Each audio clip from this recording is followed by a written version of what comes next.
morning, good afternoon, or good evening, depending on where you are in the world, and welcome to A Word on Cybersecurity. I'm Curt Franklin, Senior Analyst at Omdia in the cybersecurity practice, and this is the weekly LinkedIn Live where I look at the events that have been going on in the world of cybersecurity, and I come up with a word that, in my opinion, best encapsulates the week as a whole. Now, if you're joining me for the first time and you're live, thank you for being here. And I would love to see your choice for a word that wraps up the week in cybersecurity. If you're joining me via a taped episode, well, thank you so much for taking the time to watch the taped issue. And do feel free to come back to the episode, whether you're on LinkedIn or YouTube, and leave me your idea for the word and the week that was. Now, as with most weeks, there hasn't been a single huge event that defined the week. And I'm going to say that's pretty good news. That means that there hasn't been a massive tragedy. There hasn't been a huge disaster. We haven't had millions upon millions upon millions of individual records that we know have been released. That does not mean, however, that nothing's been going on in the world of cybersecurity. And a lot of what we have learned about this week will go into the word that I'm choosing. For example, we're seeing users in particular geographies being hit with particular strains of malware.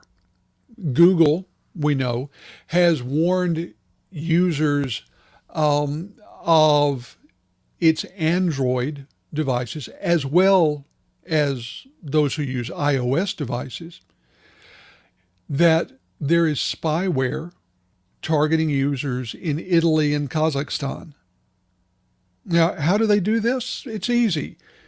In your device and in web browsers, there are, in fact, indicators of where you're logging in from. And even if there weren't in the device itself, when you hit an internet gateway, those tend to be grouped by nationality. In other words, the addresses in Italy will tend to have a specific set of prefixes. The addresses in Kazakhstan the same way. The addresses in the US. This is globally. It's not 100%, but there are some tendencies that we see. And both good guys and bad guys can make use of this.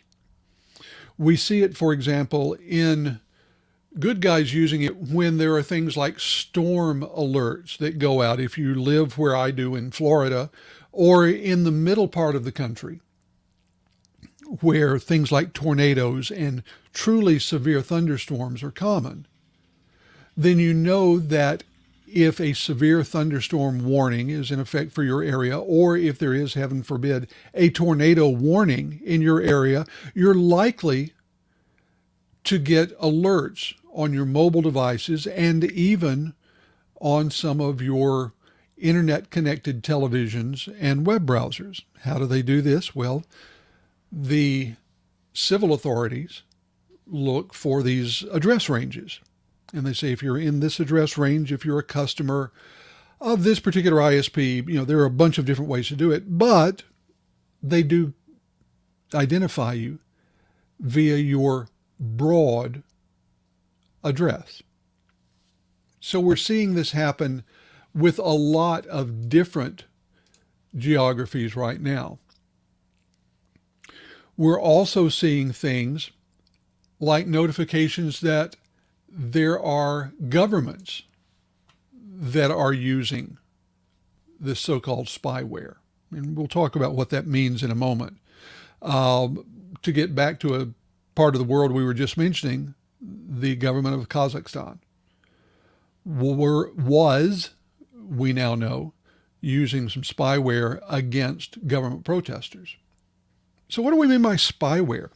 Well, spyware is malware. Let's get that out of the way first. It is malware. It's something running on your system that you didn't install and you don't particularly want running there. That means it's malware. But rather than trying to extort you by encrypting your drives or stealing your passwords or breaking into your cryptocurrency wallet, any of those things, what it does is try to keep track on your activities.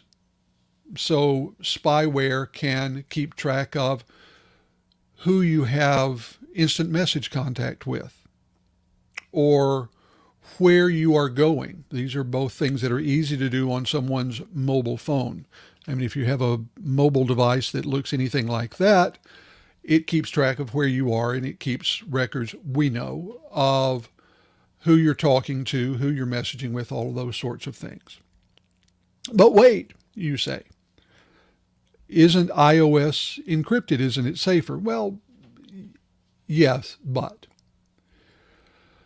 the traffic that's on an iOS device tends to stay on the iOS device. But let's remember that an iOS device is pretty much useless for anything except a camera and a music playing device, unless you're connected to the internet. And once you connect to the internet, especially once you connect to a cellular network, then all of a sudden information that comes about because of that connection becomes data that can be stolen by ransomware.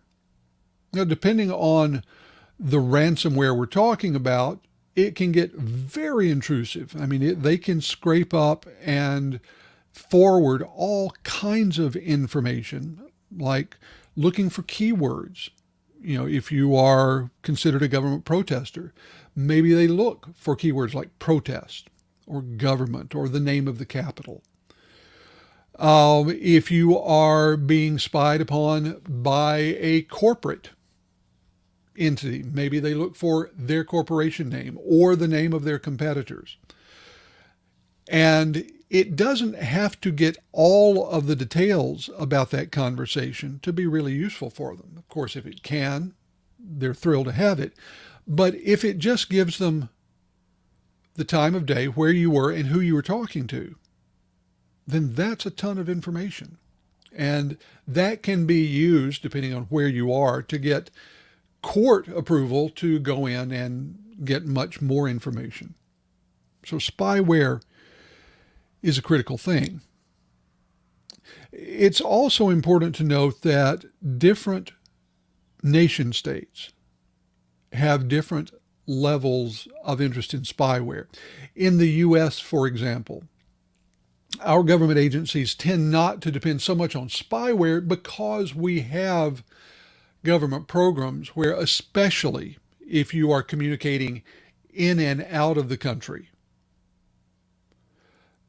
you know, and let me say here, you know that the data about that communication is being captured.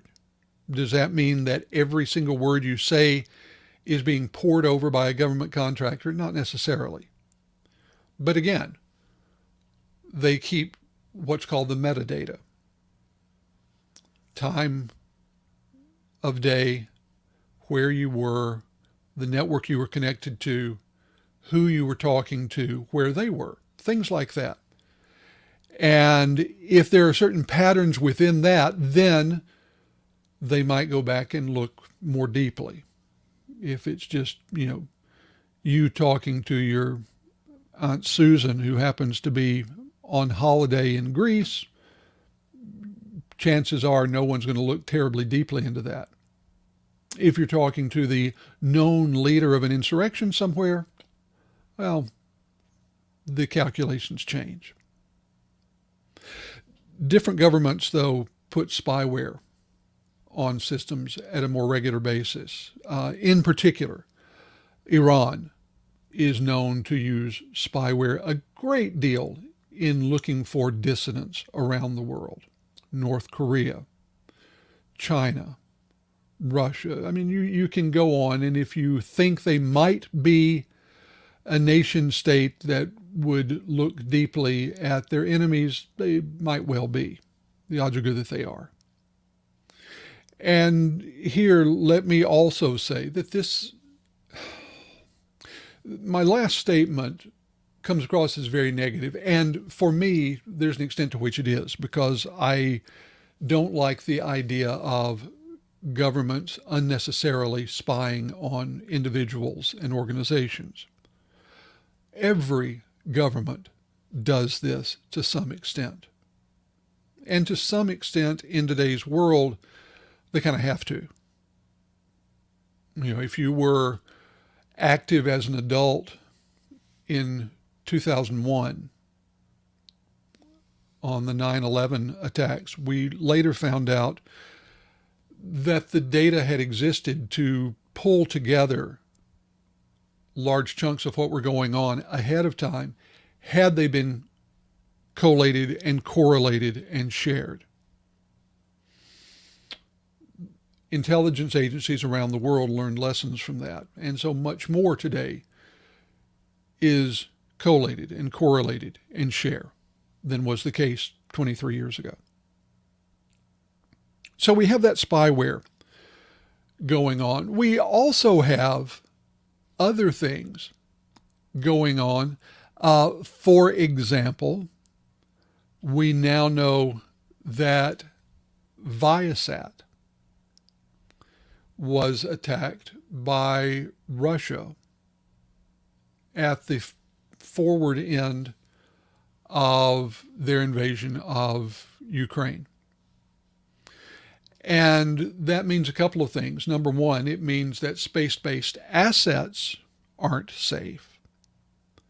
And two, it means that the data that transits space-based assets can be compromised.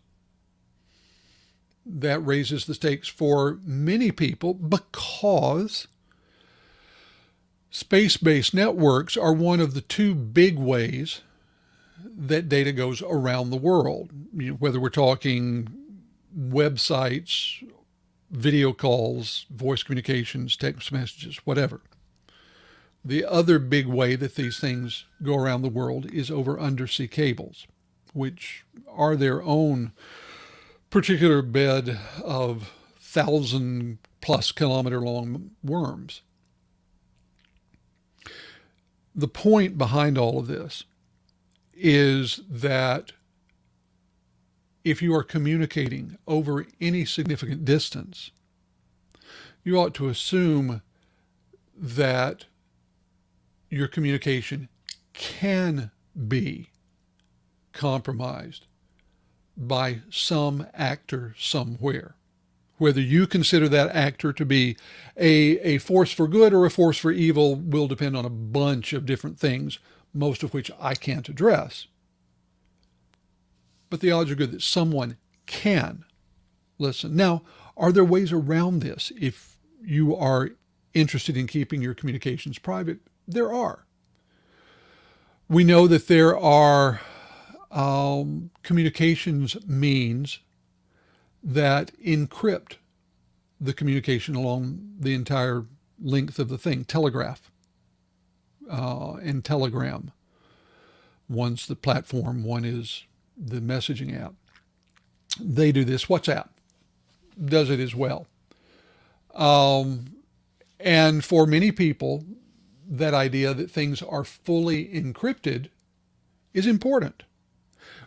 Some of those people are, well, let's call them folks who are just doing things that they have a business interest in keeping away from the prying eyes of government. Others are people who just don't like the idea of anyone listening in as they chat about their lunch date with their girlfriend or boyfriend or friend or whatever. It's important. So look at encryption. And by the way, I've got to tell you, this is one of my favorite anecdotes. Whether an individual is in favor of strong encryption or in favor of encryption with a backdoor. Let's say here that any encryption with a backdoor is not secure encryption, because the idea that only the government has the keys to that backdoor is laughable. So get that out of the way. But whether you believe that strong encryption is vital or a tool that's only used by those with criminal intent depends a lot on where you're sitting. One of the early directors of the Department of Homeland Security is someone that I've had a chance to interview, probably half a dozen or 8 times over the years. When this individual was the Secretary of Homeland Security, he echoed the cry of many within law enforcement that there must be a way for law enforcement and national intelligence and basically those with a national or law enforcement interest to know to unlock encryption. That encryption that couldn't be unlocked was in fact a tool of threat actors, of terrorists, of criminals. And if some law-abiding citizens happened to use it, well, there weren't many, and they probably wouldn't care if it was broken anyway. After leaving that government position, this individual became head of a consulting firm and has been since that time working heavily in the private sector. Now, they're an advocate for strong encryption, unbreakable encryption. Why? Because it's vital to business interests. It's vital to economic interests.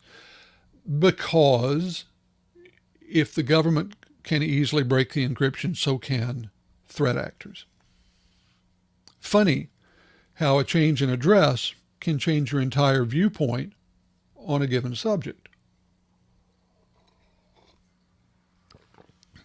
Me, I'm a fan of strong encryption. I think that there are, in fact, times when strong encryption will be used by threat actors.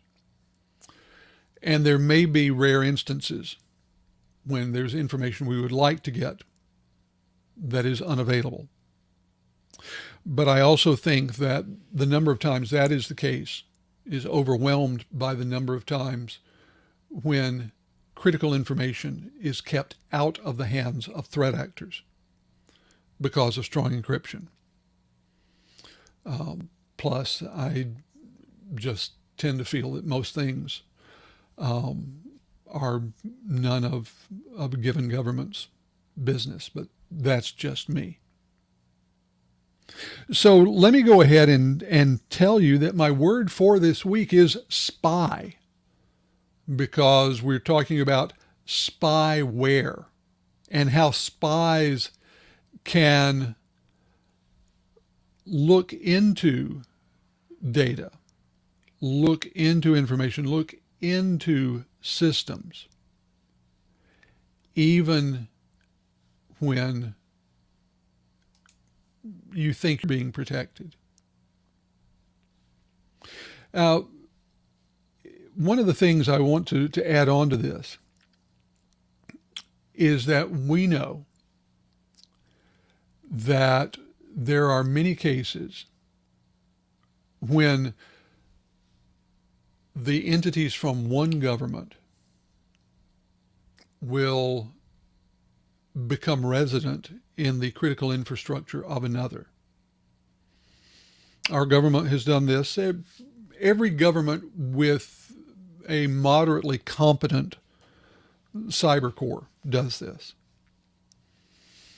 We know, for example, here in the U.S., that threat actors are fairly thoroughly resident on critical infrastructure systems ranging from our telephone and wireless telephone systems, to energy, the electrical grid, to fossil fuel transport, to food, to you name it. The good news is that in most of these cases, their interest is in getting information rather than causing immediate physical or economic harm. Bad news is that there's really only one good solution to the problem, and that solution is what's known as a forklift upgrade. That's where you take all the old equipment out, bring in new equipment. And we could do that with some of our IT systems and OT systems around critical infrastructure. But trust me, if there is a particular government program that you think we can't afford, we sure can't afford this, because the cost would literally be in the trillions of dollars to do it all. So we look for other solutions. And let me say now that the IT people and in general the security people around these networks are good and getting better. So they are working on limiting what the threat actors can do. But threat actors are there. They have established a permanent beachhead, what's called in the business persistence on these networks, and they're not easily going to give it away. So, spies. They're part of our daily reality. Whether you acknowledge it or recognize it or not, they're there. It's kind of like when my neighbors ask me, what can I do to keep my credit card data out of the hands of people on the dark web? And the answer is you can't. Statistically, if you have a credit card, it's somewhere on the dark web. So statistically, we know that we're being spied on. You can make the spy's job harder with encryption, and encrypt everything you can. Trust me, you want to do this. We can make their job more difficult by being careful with cookies, both session cookies and tracking cookies. If you don't know the difference, go on Google and ask, or maybe I will do a word of the day. Maybe I'll have cookie as the word of the day sometime soon, and we'll talk about the different kinds and what they do and their implications for security. And as I'm getting ready to close here, let me point out that much of what I've been discussing here today is partially security and a bunch of privacy. The two are different. The two are different. Privacy means making sure that data that you own remains under your control. Means you can sell it, you can trade it, you can do what you want with it, but it's yours to do with as you please. And that's privacy. Security means that you don't want someone breaking into your system to either look around or take data. I'll give you a good example of the difference. In the Cambridge Analytica situation with Facebook years ago, when they found out that Facebook was gathering up a whole bunch of personal information, shipping off to Cambridge Analytica, which was doing various things, mostly for political campaigns with it. When Facebook sent your information without your permission to Cambridge Analytica, that was a privacy violation. We can be fairly certain that when they shipped it, they did so in an encrypted fashion. Your privacy was violated in what I'm sure was a very secure fashion. No accident happened. It was a privacy violation, but not a security violation. Now, a security violation can lead to a privacy violation, but you can also have privacy violated very securely. Don't confuse the two. It can get complicated, but so much of life today can. So our word today is spy. What's it going to be next week? I have no idea, and that's the fun part of doing these. Now, as I said, if you are watching me live, thanks. I'm about to turn you back over to your Friday afternoon. If you're watching this on a recording, I appreciate it. And do drop me a note, either in the comments where you found it or as a direct message to my Twitter at KG4GWA or on LinkedIn.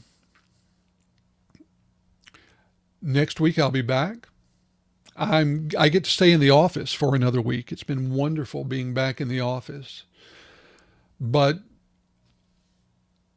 Black Hat USA is coming up beginning the 6th of August.